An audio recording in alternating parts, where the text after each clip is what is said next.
ये एक कहानी आपने सुनी होगी कि एक औरत को सब लोग पत्थर मार रहे थे। उस औरत को पत्थर मार रहे थे तो एक आदमी आया, औरत लहूलुहान पड़ी हुई थी, ये लग रहा था कि उसकी जान निकल जाएगी। एक आदमी आता है और वो कहता है इस औरत को पत्थर क्यों मारे जा रहे हैं? तो सबने कहा कि इस औरत ने पाप किया है इसलिए इस पर पत्थर मारे जा रहे हैं। तो उस आदमी ने कहा कि सब लोग बड़े बड़े पत्थर उठा लीजिए और पहला पत्थर वह आदमी मारे जिसने पाप नहीं किया है। सबके हाथ रुक गए और उस औरत की जान बच गई। मुझको लगता है कि वो पहला वकील रहा होगा जिसने अपने तर्क शक्ति से उस औरत की जान बचानी। और हम भी उस बिरादरी के हैं, शपथ पदाधिकारी ले ले, अधिवक्ता हित का काम करेंगे, अक्षुण्ण रखेंगे, संविधान का पालन करेंगे, ये एक बात। लेकिन आज जरूरत सिर्फ पदाधिकारियों को शपथ लेने की नहीं है, आज जरूरत है उत्तर प्रदेश के सारे वकीलों को शपथ लेने की कि जो हमारी परंपरा रही है गौरवमयी, जो हमारा स्थान रहा है समाज में, वो क्यों अपमानित और पददलित होता जा रहा है, इस पर विचार करने की जरूरत है। और इसलिए मैं कहना चाहता हूं, हम महसूस करें, हम एहसास करें कि हम किस बिरादरी के हैं।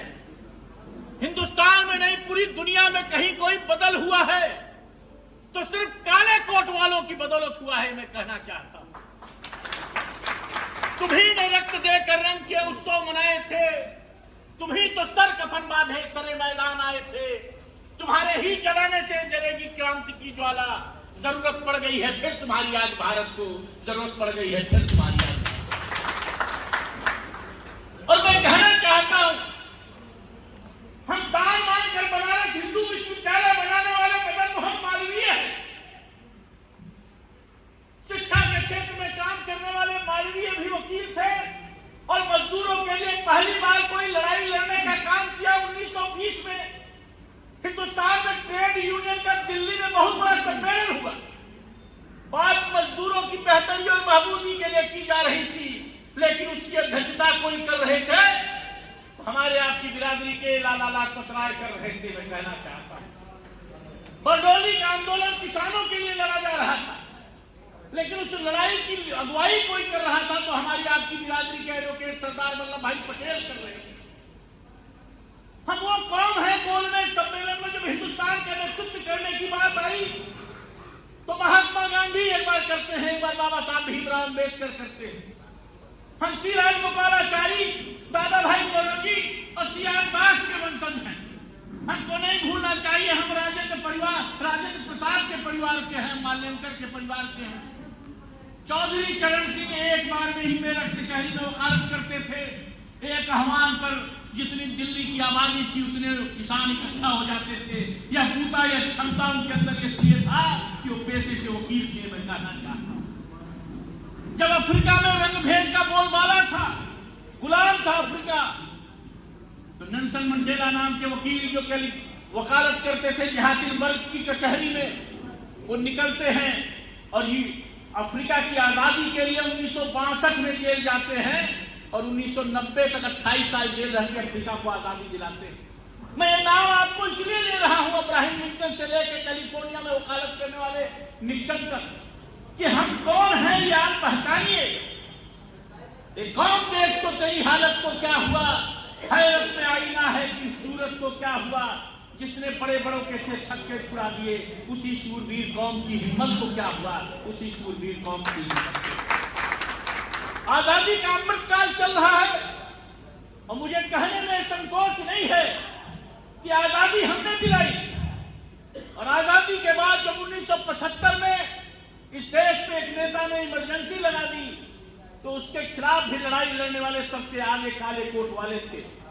कोई हाई कोर्ट का जज नहीं बोला था, कोई सुप्रीम कोर्ट का जज नहीं बोला था इमरजेंसी के खिलाफ, कोई आईएएस पीसीएस तहसीलदार एसडीएम नहीं बोलने गया था।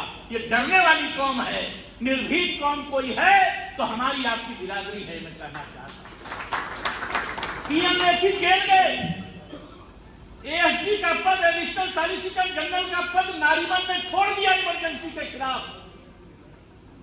अरुण जेटली 19 महीना जेल रहे, रविशंकर प्रसाद 12 महीना जेल रहे, जेठमलानी पर मीसा लगा, और आपको बताएं साथियों, पालकी वाला इस देश के बहुत बड़े वकील थे। इंदिरा गांधी गई जब उनके यहाँ मुकदमा लड़ने के लिए फाइल और फीस लेके, पालकी वाला ने उनको बैठाया नहीं और प्रधानमंत्री के रूप में वापस कर दिया कि मैडम गांधी आपका मुकदमा नहीं लड़ेंगे क्योंकि आपने इस देश पे इमरजेंसी लगाई। ये क्षमता किसके अंदर है? कौन सी कौम है जो प्रधानमंत्री को दरवाजे से लौटा सकती है? ये हमारी आपकी बिरादरी है, ये याद रखना चाहिए। और इसलिए आजादी के अमृत काल में भी जो वकीलों को हिस्सा मिलना चाहिए था वो हिस्सा नहीं मिला। इसको कहने में हमको संकोच नहीं है। जब बाद में मैं आऊं और पुराना बार में कहा जाए कि यूनिवर्सल यूज करना है तो बार एसोसिएशन के पास यूनिवर्सल नहीं है, शौचालय नहीं है। इस देश में 13 करोड़ शौचालय बनाए जा रहे। मैं कहना चाहता हूं, हमने तय किया जब हम बार काउंसिल में जीत कर गए, हम पेशेवर चुनाव लड़ने वाले नहीं थे। हमारे घर का तावा कचहरी से गर्म होता है, हम लोग वकालत से रोटी खाते हैं। कचहरी से 2 रोटी मिलेगी ठीक है, नहीं मिलेगी तो ठीक है। पहली पीढ़ी के वकील थे हम लोग। हमने तय किया, जब मैं सुल्तानपुर कचहरी में गया, हमने देखा कि वकील 3 में, मड़ई में, छपरा में बैठ रहा है। हमने कहा यह सूरत और सीरत बदलने के लिए हम बार काउंसिल का चुनाव लड़ेंगे। और 3 महीना में आपके आशीर्वाद से मैं चुनाव जीत कर गया।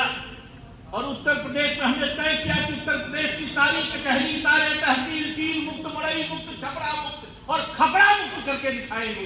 कि करने के लिए हमने संकल्प लिया। मैं आपको कहना चाहता हूं, यहाँ आदरणीय गुप्ता जी तो आज नहीं है, हाउस चल रहा है, यहाँ के एमएलसी हैं। शौचालय के लिए अध्यक्ष जी आप एस्टिमेट बनवा लीजिएगा, बहुत लंबा एस्टिमेट नहीं, 5 से 10 लाख रुपए जो यहाँ बाहर के लोग यूज कर सके शौचालय। पहला काम ये करूंगा, गुप्ता जी से कहूंगा, नहीं गुप्ता जी करेंगे तो किसी भी एमएलसी से नोटिफिकेशन से पहले आप प्रस्ताव लाइएगा या पैसा देकर अगली बार हमको यूनिवर्सल यूज करने के लिए किसी एसडीएम के ऑफिस में न जाना पड़े, यह मैं सुनिश्चित करने के लिए यहाँ आया। एक कहावत है, it is easy to defame rather than praise. आलोचना करना आसान है, प्रशंसा करना बड़ा कठिन है। हमने ईमानदारी से उत्तर प्रदेश के अधिवक्ताओं की सेवा की है। मैं आपको बताना चाहता हूं, एक भी तथ्य अगर गलत हो जाए तो सार्वजनिक मंच से कभी प्रशांत से लेकर भाषण नहीं देंगे, कभी कोई बात नहीं कहेंगे। लेकिन मैं आपको बताना चाहता हूं, उत्तर प्रदेश के अधिवक्ताओं के बेहतरी और बहबूदी के लिए हम जो कर पाए हैं वो किए हैं। जो लोग चुनाव लड़ते हैं वो पर्चा छपवा लेते हैं कि साहब हम पेंशन देंगे, हम हवाई जहाज देंगे, हम रेल में किराया फ्री कर देंगे, हम मकान बनवा देंगे, एमएलसी की सीट देंगे। हम लोग वो वाले नहीं हैं। वर्ड्स और डीड्स में डिफरेंस नहीं होना चाहिए, कथनी और करनी में फर्क नहीं होना चाहिए। हम बताना चाहते हैं आपको, उत्तर प्रदेश के वकीलों को आपके माध्यम से, कि उत्तर प्रदेश में आजादी से लेकर 1947 से लेकर 2018 तक हमारे बार काउंसिल जाने तक जितना पैसा मृतक अधिवक्ताओं को दिया गया होगा, पिछले 4.5 साल में हम 170 करोड़ रुपया दे चुके हैं, जो उससे अधिक है। ये मैं कहना चाहता हूं, 4.5 साल में जितना पैसा दिया है वो पिछले 50 साल से ज्यादा है, मैं कहना चाहता हूं। हमने 60 साल वकीलों के मरने पर उनके परिवार को 5 लाख रुपए मिलने का वादा था। हमने कहा इसको 70 साल किया जाना चाहिए। 9 मार्च 2019 को हमने उसको 70 साल कर दिया है। अब 70 साल तक के वकीलों के मरने पर 5 लाख रुपए मिलता है। पहले बार काउंसिल 80 साल तक 1.5 लाख रुपए देती थी, 70 से 80 के बीच में। हमने कहा यह भी बंद होना चाहिए, 80 खत्म कर दिया। अब गुप्ता जी एल्डर कमेटी के हमारे चेयरमैन साहब जो 85 साल के हैं, वो 385 साल तक जिंदा रहे, तब भी उनको 3 लाख रुपए देंगे और उम्र सीमा समाप्त कर देंगे। हमने अभी 22 दिसंबर को 161 फाइलें जो थी मृतक अधिवक्ताओं की, 7,82,50,000 रुपया दिया है। नाम और जो जिनके खाते में गया है वो भी डिटेल दिया है। और 20 अक्टूबर को 13,38,00,000 रुपए 273 वकीलों को दिया है। और शाहजहांपुर की जितनी फाइलें थी जो वहां पेंडिंग थी, जो जिसमें कोई ऑब्जेक्शन नहीं था, जिसमें बाकी जो नियम है वो पूरा था, स्वर्गीय राजेश कुमार अग्रवाल, स्वर्गीय महेंद्र सिंह नंदवार, स्वर्गीय शिव कुमार, स्वर्गीय विजय कुमार गुप्ता, स्वर्गीय अशोक कुमार सक्सेना, स्वर्गीय महेंद्र पाल सिंह, स्वर्गीय प्रभात कुमार मिश्रा, स्वर्गीय ब्रह्मपाल सिंह की फाइलें उनके या तो खाते में परिवार में चला गया होगा या 1-8 हफ्ते के अंदर चला जाएगा। ये कर दिया है, मैं कहना चाहता हूं। इसके अलावा अधिवक्ता कल्याण निधि पहले 5 5,000 रुपया आप दीजिए तो 1.5 लाख रुपए मिलता था अधिवक्ता कल्याण निधि। 25 नवंबर 2021 को उत्तर प्रदेश के मुख्यमंत्री योगी आदित्यनाथ जी से ये लोक भवन में कार्यक्रम करके हमने किया है कि इसको सीधे 10-20% नहीं बढ़ाया है, 300% से ज्यादा बढ़ाकर इसको 5 लाख रुपए कर दिया है। ये जीते जी मिलेगा 30 साल पूरा होने पे। तो मैं तरुण अधिवक्ताओं से कहना चाहता हूँ कि सारे लोग 5,000 वाले मेंबर बन जाइए। मेंबर जब बन जाएंगे कोई किसान विकास पत्र, कोई एफडी इतना पैसा नहीं देगी। 30 साल में आपको वकालत करते करते 5 लाख रुपए मिल जाएगा। यह भी कर दिया है, ये मैं कहना चाहता हूँ। हम जहां भी कर सकते हैं, जो बेहतरी के लिए कर सकते हैं, वो हम करने का प्रयास करते हैं। 624 करोड़ का भी हमारे एलएलएम के साथी थे आदरणीय गुप्ता जी परिचय करा रहे थे। 624 करोड़ का चैम्बर दिया है इलाहाबाद में, जाकर देखिए 13 मंजिला चैम्बर दिया है। 300 करोड़ रुपए पिछले कैबिनेट में हमने किया है, जो अधिवक्ता पहले पिछली सरकार ने 200 करोड़ रुपए दिया था, जिसके ब्याज से हम देते थे। 300 करोड़ रुपए अभी पिछले दिसंबर में उसमें जोड़कर 500 करोड़ की एफडी कर दिया। हम बेहतर से बेहतर करना चाहते हैं। हमने रजिस्ट्रेशन को सरल किया है। पहले आप लोग जब रजिस्ट्रेशन बाबूजी कराए होंगे, original high school, inter, BA, BSc ले जाते थे लोग, सूजा से नाचता था बाबू, मिल ही नहीं रहा है 6 महीने तक। हमने कहा इसको बंद करिए। अब फोटो कॉपी पर रजिस्ट्रेशन हो रहा है। लगभग 1 लाख रजिस्ट्रेशन पिछले हमारे कार्यकाल में फोटो कॉपी पर सेल्फ अटेस्ट वकील कर दे, इसका रजिस्ट्रेशन हो रहा है। किसी से मिलने की जरूरत नहीं है, किसी मेंबर के पीछे घूमने की जरूरत नहीं है। आप जाइए सवेरे 10 बजे, किसी से परिचय की जरूरत नहीं है। जाइए, जमा करिए और शाम को 5,000 रुपया जमा करिए। उसमें तत्काल स्कीम में आई कार्ड और सर्टिफिकेट लेकर लेके चले आएंगे। इसके लिए मैं मल्होत्रा जी को धन्यवाद देना। मल्होत्रा जी जब चेयरमैन थे तो पंजाब हरियाणा गए थे, उन्होंने इसको इनिशिएट किया। मेरे कहने का मतलब हम बेहतरी के लिए जो कर सकते हैं वो कर रहे हैं, लेकिन शायद हम लोग कहां हमको भी ठीक करना है, यह भी कोई कहने वाला चाहिए। इसलिए कहने वाला चाहिए कि कौन वोट खराब करे, कौन जाके माइक पर कहे कि आप लोग बैठ जाइए, कौन जाकर कहे कि कार्यक्रम को सुचारू रूप से चले, वोट न कट जाए। तो वोट की पॉलिटिक्स से सारे बार एसोसिएशन और बार काउंसिल के लोगों को ऊपर उठना पड़ेगा। तरुण अधिवक्ताओं से कहना चाहता हूं, अधिक से अधिक अध्ययन करिए। पराशर स्मृति में लिखा है, ज्योतिषम व्यवहारम च प्रायश्चितम चिकित्सकः अजानम यो नरो पूर्यात अपराधम की अंतःपरा। ज्योतिषी, चिकित्सक और अधिवक्ता अगर ये ज्ञानी नहीं है तो इससे बड़ा अपराध कुछ नहीं है। अधिक से अधिक अध्ययन करिए। आप नहीं ज्यादा पढ़ पाए हैं तो अब से पढ़ना शुरू करिए। राजस्व संहिता पढ़िए, चीजें पढ़िए। जब पढ़ेंगे तो निश्चित रूप से आप सफल होंगे, मैं कहना चाहता हूं, क्योंकि हमको भ्रमित होने की जरूरत नहीं है। और दूसरी बात कहना चाहता हूं, जो मैं बड़े भारी मन से हमको 3 शपथ हम लोग को, मैं बात समाप्त करूंगा यही बात कहकर, 3 शपथ हम लोग भी ले लें आज पाठक जी के साथ। एक, वकील की आलोचना सार्वजनिक करने में बचे। हमारी आदत क्या हो गई है, रानीगंज तहसील है प्रतापगढ़ में, 71 वकील कुल है, 4 बार बन गई। मैं एक पंडित जी के ओथ में गया शपथ में, तो ठाकुर साहब 2 वोट से हारे थे। उन्होंने कहा कि कहाँ इसके ओथ में आ गए, ये तो लुटेरा है, इसने तो बार लूट लिया। हमने कहा बताइए 71 आदमी ने 4 बार 30 रुपए चंदा क्या लूट लिया। लेकिन मेरे कहने का मतलब हम लोग की आदत हो गई है, जो चुनाव हार गया वो भी मिलकर काम करे। हम मिलकर चलेंगे, अधिवक्ताओं की बेहतरी और बहादुरी के लिए मिलकर काम करें। उजियारे में, अंधकार में, बीच धार में, कल कछार में, घोर घृणा में, पूछ प्यार में, क्षणिक जीत में, दीर्घार में, जीवन के सत्सत आकर्षण अरमानों को तलना होगा, कदम मिलाकर चलना होगा, कदम मिलाकर। बाधाएं आती हैं तो आए, गिरे पड़े की घोर घटाएं, पैरों के नीचे अंगारे, सर पर बरसे यदि ज्वालाएं, निज हाथों से आग लगाकर हंसते हंसते जलना होगा, कदम मिलाकर चलना होगा, कदम मिलाकर चलना। और तीसरी बात कहना चाहता हूं, जो गौरवमयी परंपरा, ये विद्वानों का नाम लिया मैंने, पटेल से लेकर अम्बेडकर तक और गांधी तक। मैं तीसरी बात इसलिए कहना चाहता हूं, कहां कमजोरी आई है। कमजोरी ये आई है, चाहे बार का चुनाव हो, चाहे बार काउंसिल का चुनाव हो, आप अपना आदमी मत चुनिएगा, आप अच्छा आदमी चुनिए। भगवान श्री कृष्ण ने भी यही कहा कि कुरुक्षेत्र के मैदान में कहा कि आप आत्मीय जनों के मोहपास से ऊपर उठिए, अपना आदमी मत चुनिए।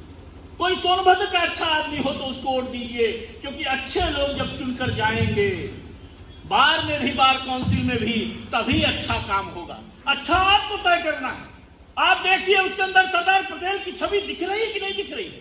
उसके अंदर महात्मा गांधी, बाबा साहब अम्बेडकर की छवि दिख रही है कि नहीं दिख रही है? मालवीय की दिख रही है कि नहीं दिख रही है? 5 लोग लड़े, गिफ्ट लीजिए सबका, खाइए पीजिए सबका, वोट दीजिए उसको जो अधिवक्ताओं की बेहतरी और बहबूदी के लिए काम कर सके, जात पात क्षेत्र भाषा से ऊपर। ये करेंगे तो ठीक होगा। बार एसोसिएशंस में भी, बार काउंसिल में भी मैं ये नहीं कहता मुझको वोट दीजिए, लेकिन मेरे जैसे को वोट दीजिए, मैं जरूर निवेदन करना चाहता हूं, क्योंकि जो गिरावट आती जा रही है उसको रोकने का और कोई रास्ता नहीं है। आप बहुत देर से बैठे हैं, बहुत भव्य कार्यक्रम रहा। मैं पाठक जी और सारी पदाधिकारियों को बहुत नमन करता हूं कि आपने हमको बुलाया। हमें भी आप थोड़ा बहुत प्यार देते रहिए। जब जैसे कहेंगे, ये मैं आपके लिए, आप 24 घंटे 7 दिन 365 दिन जैसे एटीएम चलता है, वैसे अधिवक्ताओं के कल्याण बेहतरी के लिए हम लगे हुए हैं और करते रहेंगे। अंत में ज्यादा बात न कहते हुए, ये स्वर्णिम काल चल रहा है जब हिंदुस्तान का प्रधानमंत्री अयोध्या से 22 जनवरी को कह रहे हो कि राम इस देश की आस्था है, राम इस देश के आधार हैं, राम इस देश के विचार हैं, राम इस देश के विधान हैं, राम इस देश की चेतना है, राम इस देश के चिंतन है, राम इस देश के प्रवाह है, राम इस देश के प्रभाव है, राम इस देश के नीति है, राम इस देश की नीति है, राम नित्यता भी है, राम निरंतरता भी है, राम विधु है, राम विशद है, राम व्यापक है, राम विश्व है, राम विश्वात्मा है। यह कहने का साहस हिंदुस्तान के प्रधानमंत्री, अमृत काल चल रहा है और ऐसे काल में अधिवक्ता समाज की गौरवमयी परंपरा, जो गौरवमयी इतिहास रहा है अधिवक्ता समाज का, फिर कायम हो। हम आप मिलकर काम करेंगे। इन पंक्तियों के साथ अपनी बात समाप्त करता हूं कि होके मायूस क्यों न शाम से ढलते रहिए, जिंदगी भोर है सूरज से निकलते रहिए, एक ही छांव पे ठहरेंगे तो थक जाएंगे, धीरे धीरे ही सही राह पर चलते रहिए। शाम को गिरता है, शाम को गिरता है, सुबह को संभल जाता है। आप भी सूरज की तरह गिर के संभलते रहिए। बहुत बहुत धन्यवाद आमंत्रित करने के लिए। बहुत